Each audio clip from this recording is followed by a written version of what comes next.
Shalom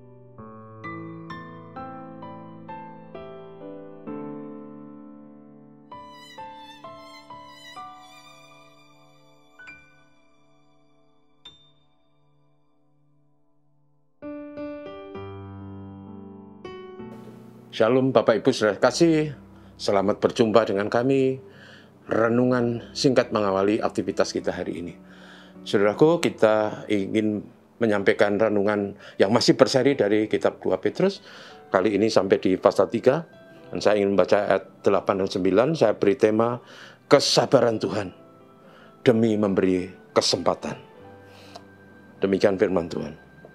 Akan tetapi saudara-saudaraku yang kekasih, yang satu ini tidak boleh kamu lupakan, yaitu bahwa di hadapan Tuhan satu hari sama dengan 1000 tahun, dan 1000 tahun sama dengan satu hari. Tuhan tidak lalai menepati janjinya, sekalipun ada orang yang menganggapnya sebagai kelalaian. Tetapi ia sabar terhadap kamu, karena ia menghendaki supaya jangan ada yang binasa, melainkan supaya semua orang berbalik dan bertobat. Saudara kasih, kesabaran Tuhan itu memberi kesempatan kepada manusia. Karena Tuhan menghendaki supaya setiap manusia boleh percaya dan diselamatkan. Saudara sekalian, salah satu yang diingatkan oleh para rasul adalah bahwa Tuhan Yesus yang dulu sudah datang, rela mati dan bangkit kembali, kemudian naik ke surga dan duduk sebelah kanan Allah. Ini bukan dalam arti duduk seperti kita. Dalam arti duduk sebelah Allah itu berarti dia sangat dikagumi, dihormati, terbesar, termulia di bumi dan surga, karena dia telah mampu menyelesaikan karya keselamatan yang sempurna. Dan Tuhan Yesus itu, saudaraku, dikatakan oleh firman Tuhan, besok pada akhir zaman dia akan datang kembali, datang yang kedua kali. Itulah tanda akhir zaman, di mana langit dan bumi akan berlalu dan Tuhan sediakan langit baru, bumi baru.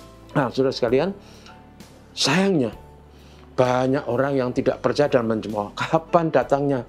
Dari sejak dulu pun tidak datang-datang. Jangan-jangan ini hanya sebuah cerita nenek tua yang menakut-nakuti cucunya supaya cucunya mau mendengar sang nenek. Tapi saudaraku, dari teks yang kita baca tadi ada dua hal yang layak untuk kita renungkan, yaitu mengapa Tuhan Yesus dalam tanda petik lambat datang atau kok tidak datang-datang. Ada dua alasan. Yang pertama adalah ada beda durasi tentang waktu antara Tuhan Sang Pencipta dengan manusia. Dikatakan dalam teks kita, satu hari di mata Tuhan itu sama dengan 1000 tahun bagi manusia. Dan 1000 tahun bagi manusia itu sama dengan satu hari di hadapan Tuhan.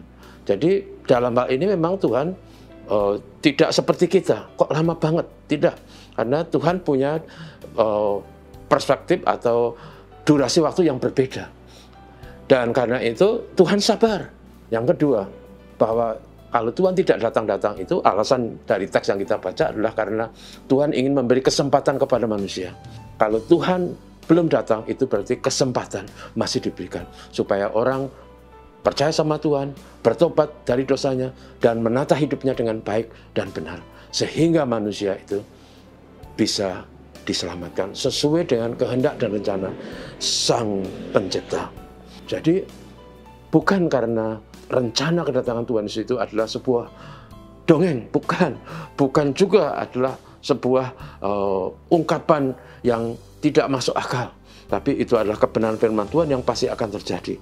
Saudaraku, kalau sampai sekarang Tuhan belum datang, atau dengan kata lain, kalau sampai sekarang kita masih beri kehidupan, karena kedatangan Tuhan itu bisa juga berarti kalau kita sudah mati tinggalkan dunia ini juga artinya kesempatan kita sudah habis. Sama dengan maknanya dengan seperti seolah-olah Tuhan itu sudah datang.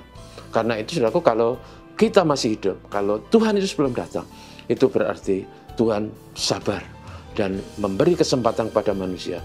Karena Tuhan tidak menginginkan seorang pun binasa. Tuhan ingin supaya manusia beroleh belas kasihan dan diampuni Tuhan. Tetapi syaratnya manusia harus bertobat dan percaya kepada Sang Juru Selamat. Itu sebabnya saudara, pada waktu kita masih hidup, mari kita hidup dengan segala kesungguhan, seolah-olah kita sedang bersiap-siap menantikan Tuhan Artinya siap-siap secara mental spiritual, hidup Kristen yang ditata, perilaku yang baik dan tidak tercela, kehidupan yang berkenan kepada Allah, supaya hidup kita mencerminkan hidup sebagai orang Kristen yang siap menyambut Yesus yang datang kali yang kedua. Saudaraku, karena itu pergunakanlah waktu yang ada, karena hari-hari ini adalah hari yang jahat. Efesus 5 ayat 16. Menggunakan waktu dan hidup kita dengan hal-hal yang baik dan benar sesuai dengan firman Tuhan. Mari kita berdoa. Terpujilah namamu Tuhan Bapa Surgawi. Terima kasih kami diingatkan kembali bahwa kapanpun Tuhan Yesus akan datang. Firman Tuhan mengatakan kedatangannya seperti pencuri. Karena itu kami layak untuk selalu siap diri dan menata hidup kami sebagai orang Kristen yang sungguh-sungguh di hadapan Tuhan. Bapa, kami rindu Engkau memberkati kami supaya kami bisa menggunakan waktu kesempatan memberi warna hidup yang benar. Tuhan berkati kami semua hari ini. Terpujilah namamu. Bapa, terima kasih. Amin. Selamat pagi, saudaraku. Tuhan berkati.